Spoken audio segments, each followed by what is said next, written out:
Similarly, we now went and looked, this was a little more complicated, at the 2-copy duplicates, because we had to deal with those. There was a substantial amount, 34,000 of them, 34,000 and more. So the duplicate recognition split it into three groups, but we had subgroups. So there could be, you have if you think about it, the mother and the son, or the mother and the daughter, okay? Or the parent and the child relationship. So one of the two, one could have been a signature, one could have had a signature. One could have had a signature, the other could have had a blank. One could have had a signature, that could have been a likely blank. One could have had a signature, and C denotes scribble. If any one of them had a signature, we said, okay, we call it a signature. Alternatively, in the scribble area, one could have had a scribble, the other could have been a blank. One could have been a scribble, the other could have been likely. One could have been a scribble and a scribble. These were denoted as scribbles in the duplicate case. And then finally, you had ones that are blank, blank, blank, and likely blank, and likely blank. Those were denoted as blanks. All right. So let me, just to give you some feeling of what these look like. So here is one from the same person.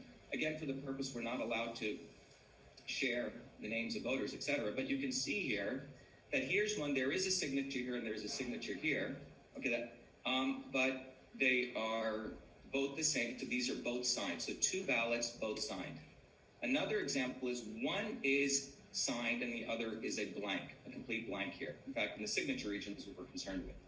Another is signed and the other one's a likely blank. It's got some stuff here. So EchoMail categorized it as a likely blank. Here's an example where you have a signed one, but you have a scribble over here. Okay? And then here we have a scribble, but here you have a blank, but it has been verified and approved. And we'll talk about this later. We'll come back to this.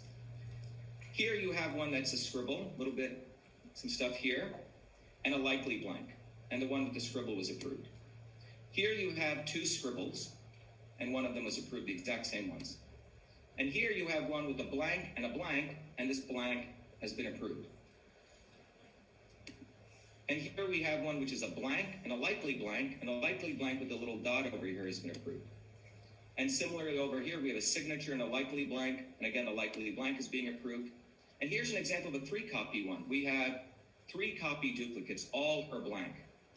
And we'll come back to showing how if they were approved or not.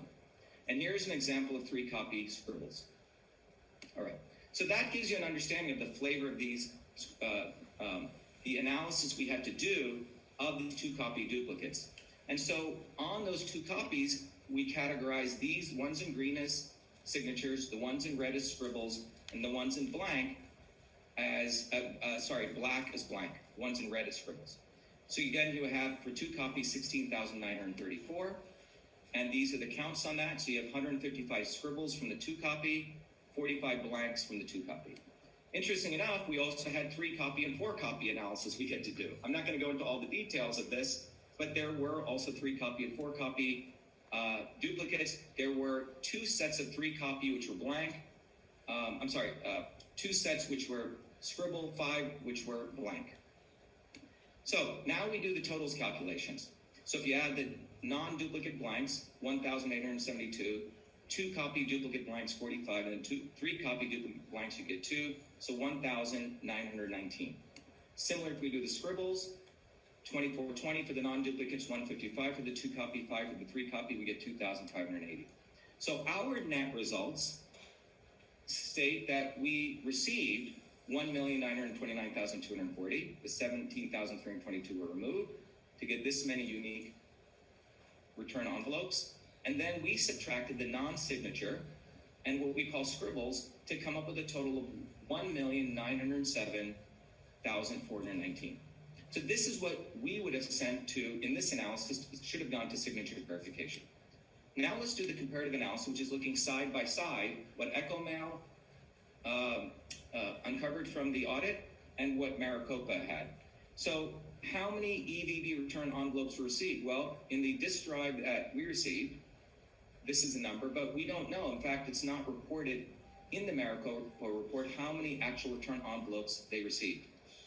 The duplicates, we have 17,322, which will be subtracted. This is unreported.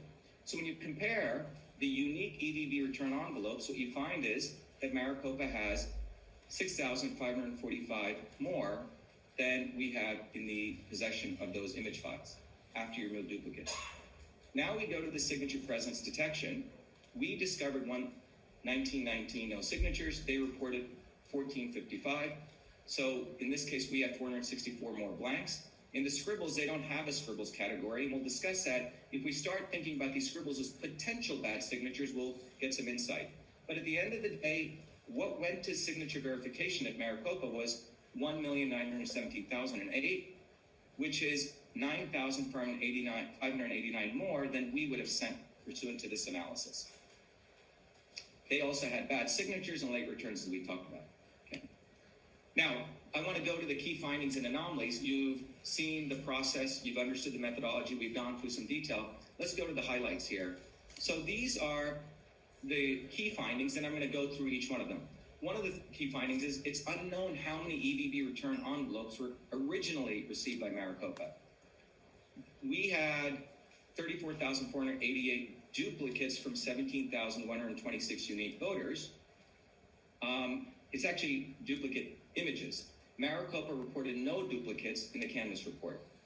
We have 464 more no signatures between blanks than that were identified by us versus Maricopa. Maricopa has 6,545 more unique EVB return envelopes. This is what's interesting. If you consider our scribbles, again, a very, very low tolerance and pattern recognition, having done this for over 40 years, we could have used like 36 features. We used one single feature, pixel density. We would love to use more features, but just using that one feature at a very low threshold is key here, we've identified 2,580 scribbles, which would have assumed they're all bad signatures.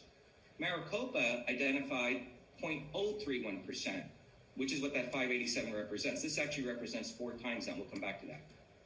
Finally, Maricopa has 9,589 more net EVB envelopes that was submitted to signature verification versus what we have. And we're also going to see shortly is that we're going to see that we also saw through further analysis a 25% surge of duplicates in the last 6 days between November 4th to the 9th.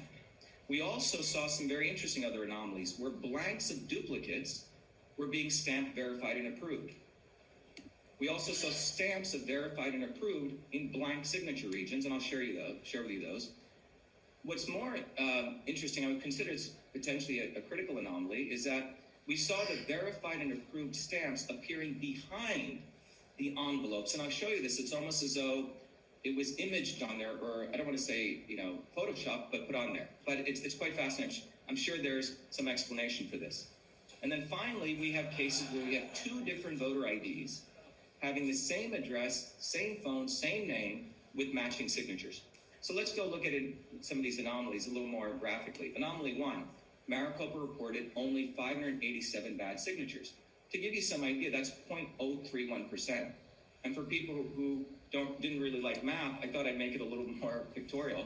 So this would be 1 bad signature for every 3,268 early voting ballot envelopes. So if you think about 1,918,463 early voting ballots, the unique ones that Maricopa said they got, and for each paper, by the way, the size of the paper is 0.1 millimeter, and you were to put them up, you would get 630 feet. That's the size, believe it or not, it's of the St. Louis Arch. That height, when compared to the bad signatures, would be only about 2.31 inches. So just to give you a pictorial understanding, a very, very low percentage was considered that. So again, that would be, to be specific, 0.0306% of all EVB return envelopes were deemed as bad signature. Okay. In our case, the anomalies, we discovered 2,480 bad signatures, scribbles. Again, very low tolerance, which is 0.135%. And to give you an idea, just to state it again, we were commissioned to identify the present blanks, scribbles, and signatures, not to perform signature verification.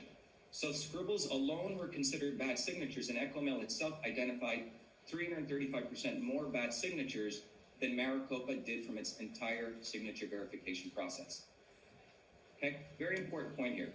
And by the way, if we go look back at the state of Arizona 2016 general election, out of the 2 million ballots that came in, they had a signature mismatch rate of 0.13%. close to what we would have had if we just included those scribbles. All right. Again, just to restate, the scribbles are a very, very low threshold. We were not asked to do signature verification. Again, anything between 0.1 to 1% pixel density. The third anomaly is, this is again, focusing on signatures. We did a randomized analysis of just supervised review, which is human review, just randomly looking at signatures, their legibility. Again, this is a wonderful analysis that can be done in handwriting. 4 weeks before the election and 4 days after. We can't share with you this, obviously, but we found out 4 weeks before, 95% were legible signatures and only 5% were illegible. But 4 days after, 5% were legible, 95% were illegible. If I were to do a heat map, again, this is a representation, it would look like this, where the red represents illegibility and the green represents legibility. It would look like this if you wanted to visually do this. And if we had more, if we were commissioned to do this, we could do this. But you can see a marked difference between legibility. There could again be an explanation for this. Fourth anomaly. As the EVBs, which means the electronic voting ballot, I couldn't put the word envelopes, but I think you get the idea, increased by 53% in the general election from 2016 to 2020 in Maricopa, bad signatures decreased. Let me explain what I mean by that. So in 2016, which is, in the previous election to 2020, 1,257,179 return envelopes were submitted. 1,456 were considered to have a mismatch with a rejection rate of 0.116. In 2020, we have nearly 52% more return envelopes, but the signature mismatch rate goes down by nearly 56%. So it's gone down by a significant number here, okay, nearly 4 times. So this went up, the other two came down. A very interesting inverse relationship, which would be, again, one of the questions we have for Maricopa officials. Anomaly number 5 is there's no mention of duplicates in Maricopa Canvas report. Again, if you look here, here's a Canvas report. There's no mention of duplicates here. In our case, we found 17,126 voters sent in 2 or more ballots as duplicates, as you've seen before. Anomaly 6 is 25% plus or more of the duplicates came in during November 4th to the 9th, essentially on election day and after. So how did we find this? Well, here's a plot. Again, let me walk you through this. On the y-axis is a number of early voting ballot return envelopes, and we're plotting it by day. And again, this is based on the drive we got, which were timestamped by particular days. So it almost looks like an interesting heartbeat here.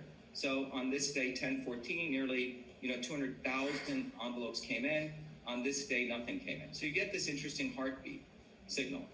Then what we did was we said, why don't we, on top of this, layer in the blanks, scribbles, and duplicates? Again, since the axis for the EVBs is higher, that's on the right axis. On the left axis, I've done the totals for the scribbles, blanks, and duplicates. What's fascinating is you notice in the early part, things are following the heartbeat, okay? But somewhere along here, particularly on October 26th, this heartbeat starts sort of separating, particularly the saffron line is the duplicates. So you have the duplicates stop matching in many ways this heartbeat. So here everything stops. So what we did was we did further analysis on the blanks, the duplicates, and the EVBRE. And this is what's interesting. So what we're plotting here is the duplicates as a function of the daily percentage of EVBs.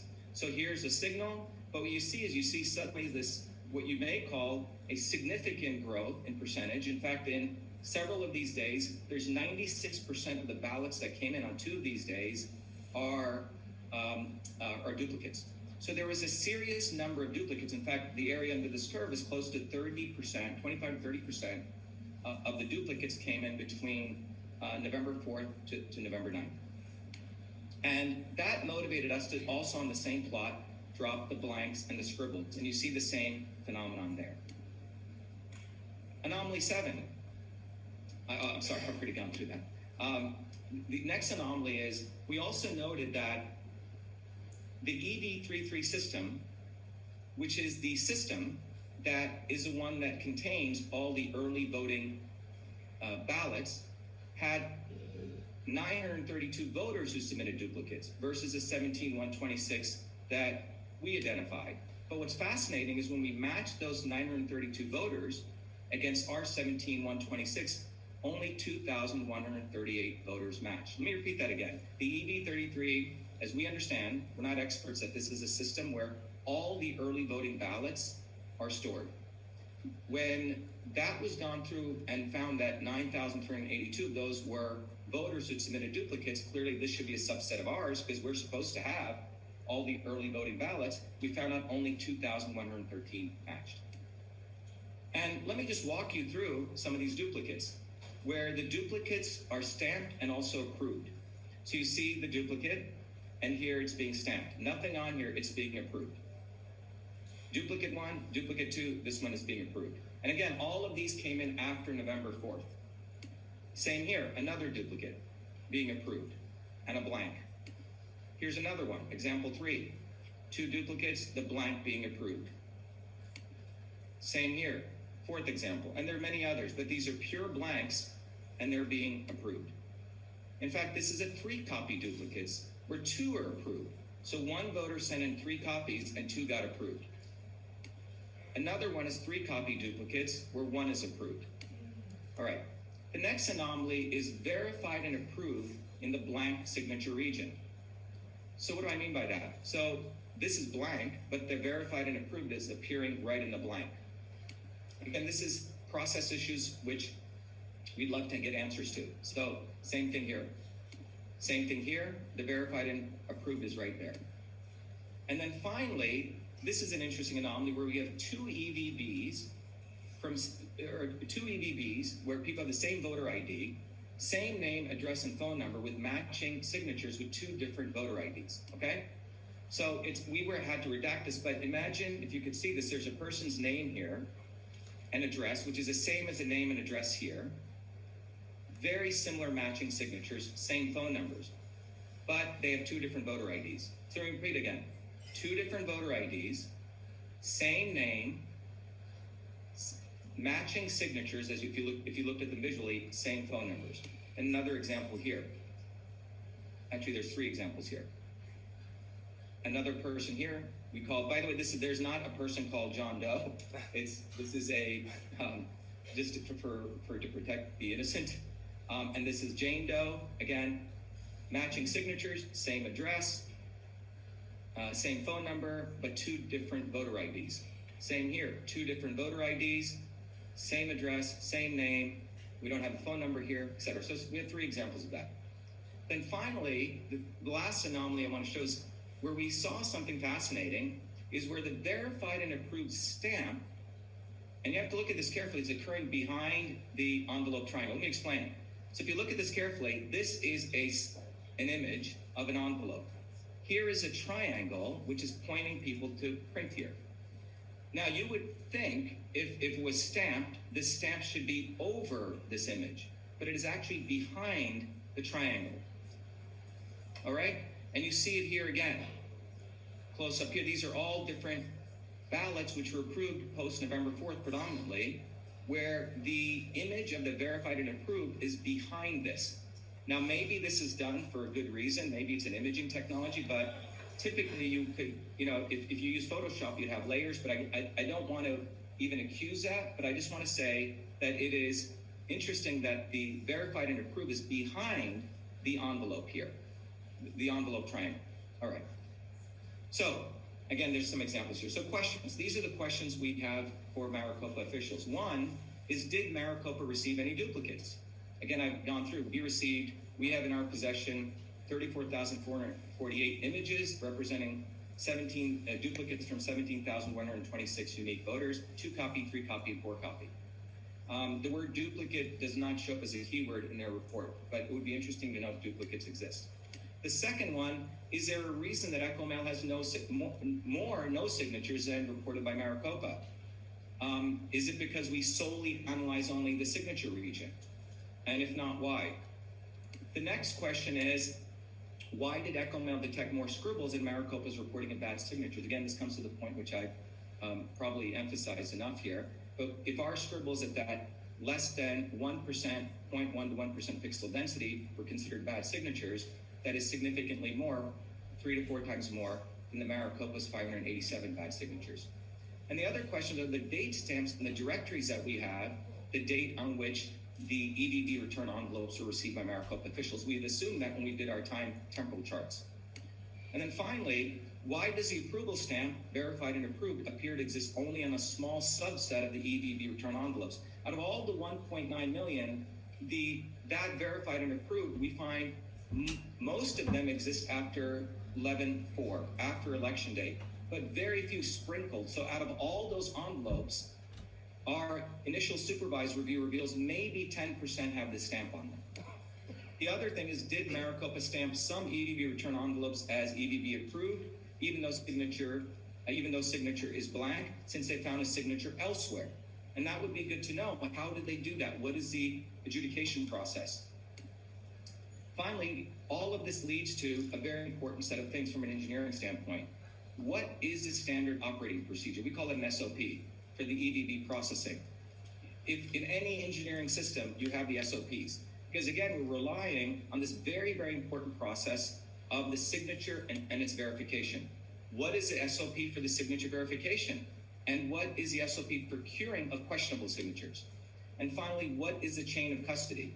Talk a little bit more about that. And the last set of questions is, why was there a sudden surge of duplicates during 1104 to 1109, which is incongruent with the trend we were seeing with the early voting ballot return envelope counts?